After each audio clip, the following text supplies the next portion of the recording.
Baik, kelebihan bagi orang yang berpuasa kata Rasulullah ada 5. Yang pertama, bau mulut dia adalah wangian kasturi.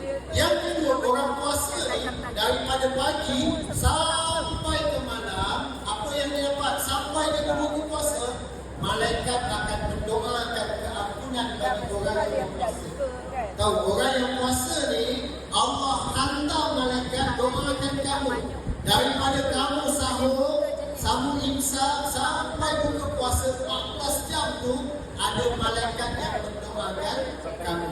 Dan yang ketiga kata Nabi SAW, orang puasa Allah hias dia punya syurga, bilik untuk syurga dia pada setiap hari. Tahu?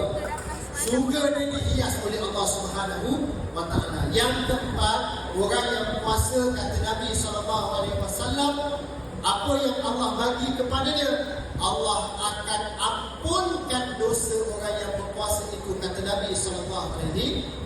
Kamu ni wajib puasa ataupun tidak?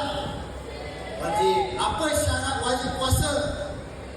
Islam, balik, berangkat, tidak terhalang dengan uzur syar'i, dan juga tidak uzur